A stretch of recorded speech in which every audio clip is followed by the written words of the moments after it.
Gentlemen, welcome back to the Tiege Hanley Starting a Business, Building a Brand vlog. This one, big number 189. So, why didn't you watch the vlog from last week? It was all about New York and our trip. It was really cool. It got like no views. Anyway, I guess you guys aren't interested. Quick recap. Kelly, Rob, myself, and our PR agency, Kells, went to New York City. We had a bunch of meetings. We met with Men's Health, Men's Fitness, Men's Journal, I can't even remember them all. There were like 12 meetings. The interesting side note to that day is that it was like 23 and a half hours of me being awake. So I got up at 3:30 in the morning on that Thursday that we were going. I went to the airport. My flight was at 6. We go. Flights kept getting delayed and delayed and delayed. I didn't leave and actually get home until 3 a.m. So it was a super long day. So my Friday was kind of shot, but it was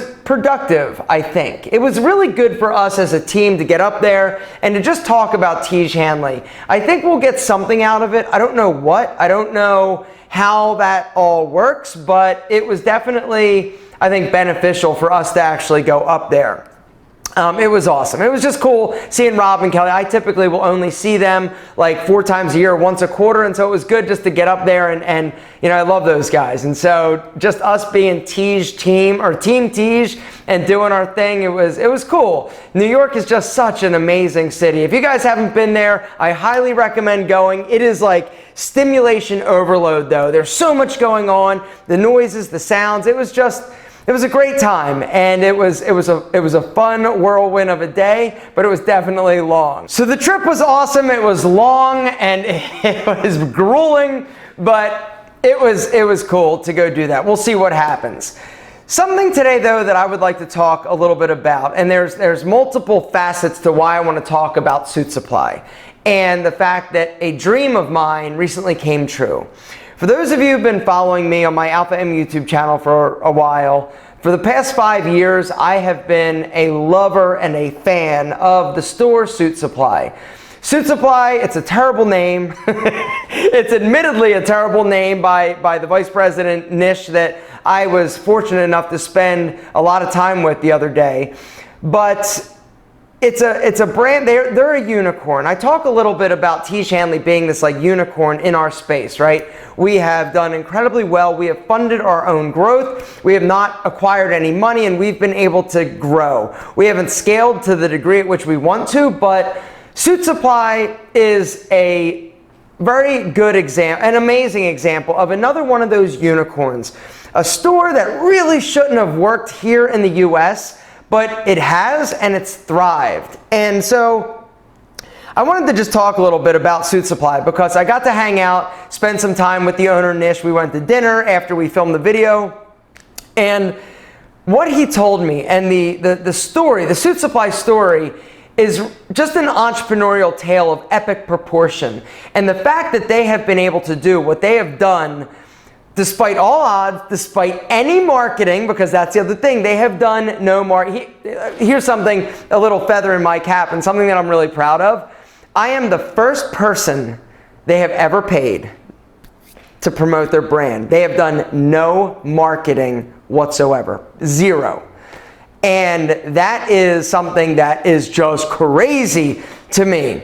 Let me think how I should even like work into this. There's so much. Okay, I'll just start from the beginning. I found Suitsupply 5 years ago. I heard about it from my buddy John, he worked at Suitsupply up in Chicago. He told me, he's like, yo, Aaron, you gotta check out the store Suitsupply. They just opened one in Atlanta. I'm like, all right, I've never heard of it. I went down, and right away, I tried on one of their suits, and it fit me like a glove, like off the rack. And it was just a beautiful store. I had never been in a men's store that aesthetically was that incredible, that just rich, that sexy. The aesthetic is sexy. The imagery is sexy. The risk takers, they are not beholden to the classic, standard, boring, like models and boring, pictures. They're just like it's like you took a really cool suit store and gave it a hit of acid or mushrooms, and that's what you get. It's just this array of colors and textures and tile and fabric and noises and lighting. It's an experience to go into one, and it makes you feel good. And I found their suits, I put it on, and automatically, like, I was like, oh my God, this is like the best fitting suit I've ever had. There were like no alterations needed. And for me, being a short dude, that was unheard of. And up until that point, I was doing a lot of custom suits online at, I forget, at that point it was, I think, Modern Tailor. I was getting my suits from Modern Tailor, and they never really fit quite right. They used a lot of shoulder pads. It wasn't a super clean aesthetic, and it wasn't Suitsupply. And so I found Suitsupply, and right away I was like, oh my God, I went crazy, and I bought like 10 suits. And this is back when I used to wear suits all the time in my videos. And so in these videos that I used to do, I talked about Suitsupply. I never got paid from them. It was just an amazing quality product at an affordable price. Their suits start at like $400.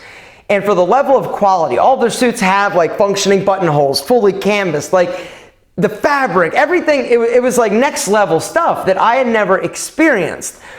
And it blew my mind that they could offer such a high quality product at such an amazing price. And so fast forward to, I don't know, I guess like last year. My guy Terry at Menfluential Media, he had reached out to them on numerous occasions like, hey, let's try and do something. Hey, let's try and do something.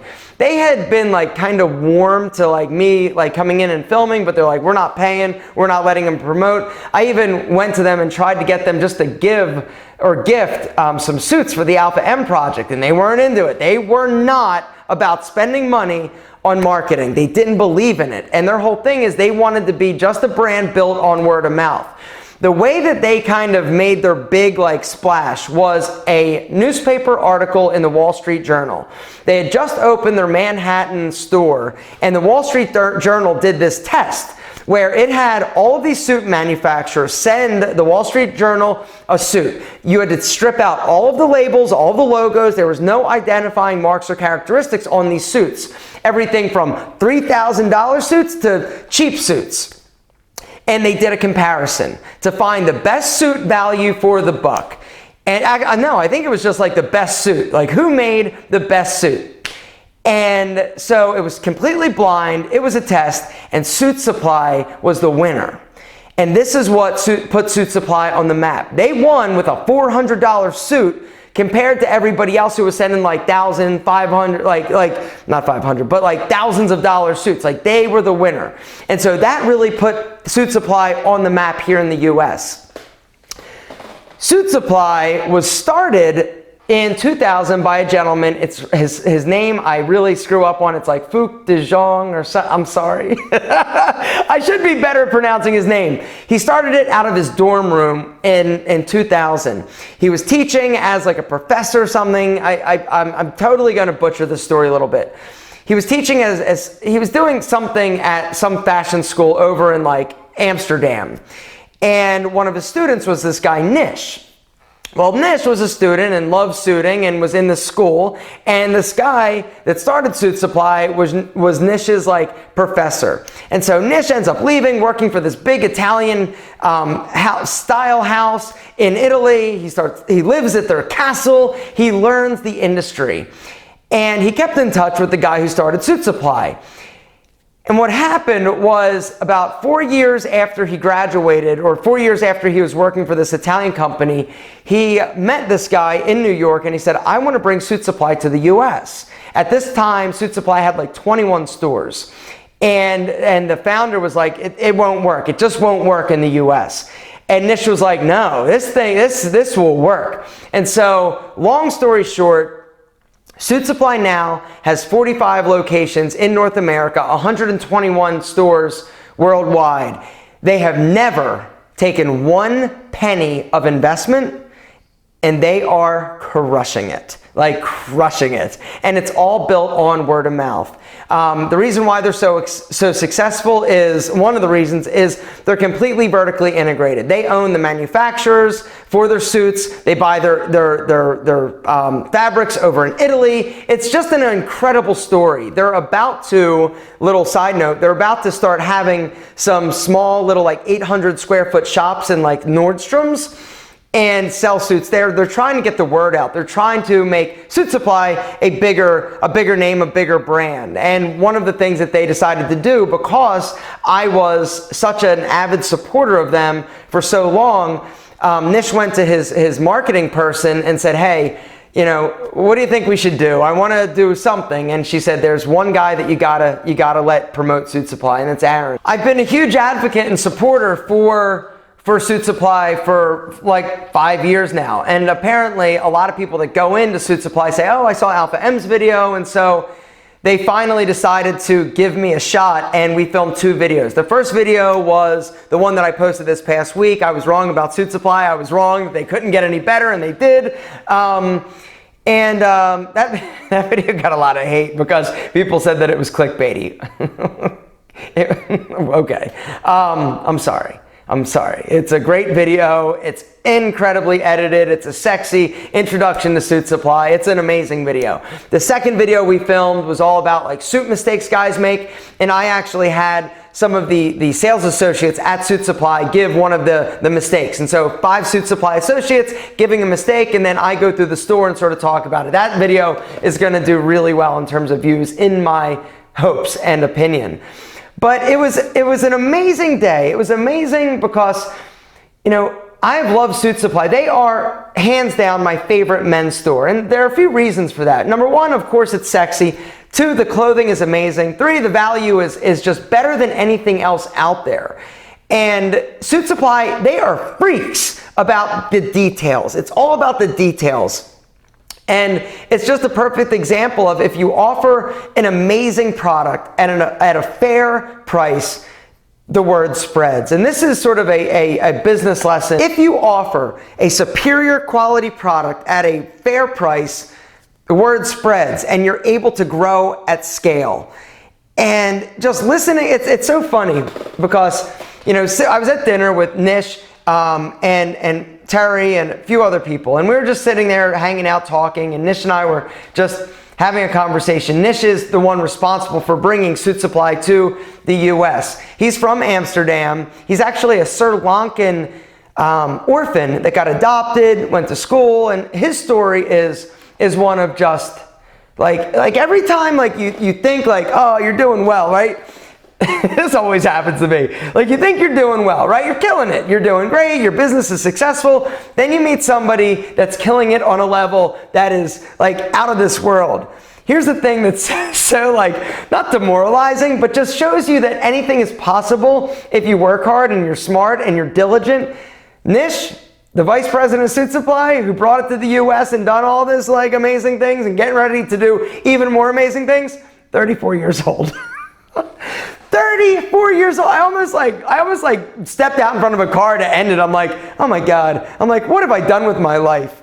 It was inspiring. It was inspiring being around them. It was inspiring talking to them, and just the strategy that goes into the way that they choose their locations. They don't buy like the best real estate, you know, in town in order to, you know, get their stores. They're like, suits are a destination. It's not something that people will, you know, just impulse buy. I impulse a lot of suits from them just because I get obsessed and I do weird things like that.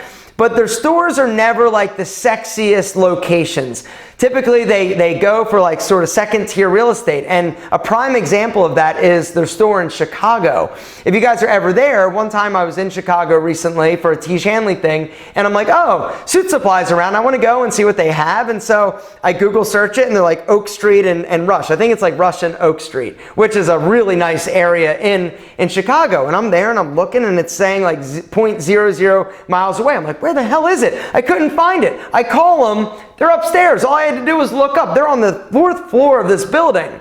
And unless you look up, you'll never see them. But that's the prime example. The retail space on Rush and Oak Street is like the most expensive, some of the most expensive in the country. But upstairs is like a quarter of the price. And so they're like, hey, let's go upstairs. So little things like that, leveraging leases and getting long leases. The space in Atlanta, which is absolutely beautiful underneath Dantana's, when they got it, it was like a dry cleaner and some like crappy, it was a crap hole. They came in, spent a ton of money, locked into like a 10 or 20 year lease in order to improve the space. Now they've got super affordable retail space in the heart of Buckhead, right next to Lenox Mall. And so things like this, and then leveraging it, like they're just so smart and think about things in a different way, I think, than I'm used to thinking about things. And so the other business lesson is anytime you can get around people that are smarter than you, that have done something big or awesome in your industry, your area, listen to them and just absorb whatever you can from them, because it's just going to add value to your life. And so I think that's, as much as it was a dream come true for me to promote Suitsupply, and I hope I get to do it again, it's really tough for them to sort of attribute, all of the publicity or the sales like to me directly. But, hopefully they like me. Obviously they like me enough to do this. Hopefully it does well enough, whatever they determine well enough is, that I can continue to promote them. Something else that I saw a lot of comments on that video about, oh, you just talked about Indochino, now you're talking about Suitsupply. Here's the deal. They are two different companies. Indochino is great for what they do, which is made-to-measure stuff. The suit that I got from Indochino going in for the price point is incredible. They do an amazing job at what they do. Suitsupply is just a different level. It's not just suits, it's everything. And the thing about Suitsupply, it's off the rack. Now they do offer, online where you can actually customize things and build a suit online, which is awesome. And I got one and it's incredible. But it's like a retail store. It's not, like a made-to-measure suit store. And so there is a difference. Suitsupply, though, all of the clothing that I've tried from them is amazing. The Indochino suits that I've gotten from them, that I've gone in and had Lee and all those people do, they turned out amazing as well. I would even say that the suit that I got custom made from Indochino fits me absolutely perfectly.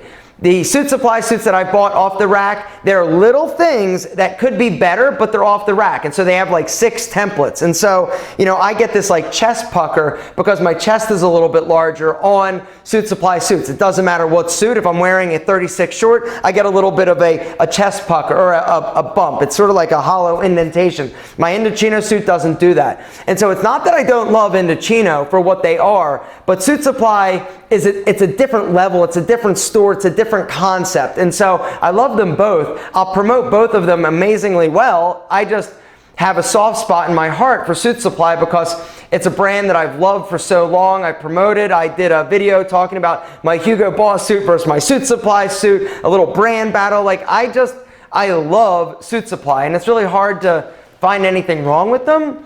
And it was a dream come true. But more than that, it was just awesome to hang out with Nish. And he's just a cool guy who's done some really amazing things, and being around people that inspire me is something that is definitely awesome. I don't get to do it every day. Being here in my office working and filming videos, I have conference calls with Rob and Kelly, but being around super smart people is definitely valuable. And so I just wanted to tell you a little bit more about the behind the scenes. I know this video is probably all over the place. It was hard to sort of formulate, a structure to this just because there's so much background, there's so much that happened, there's so much information to tell you. But I just wanted to tell you a little bit about Suitsupply and the fact that it was an absolute dream come true. I was honored to go in there and film. It was incredible because every other time I filmed in there, I had to steal shots. I have to have Christian come in, and actually I've been kicked out of Suitsupply for filming before.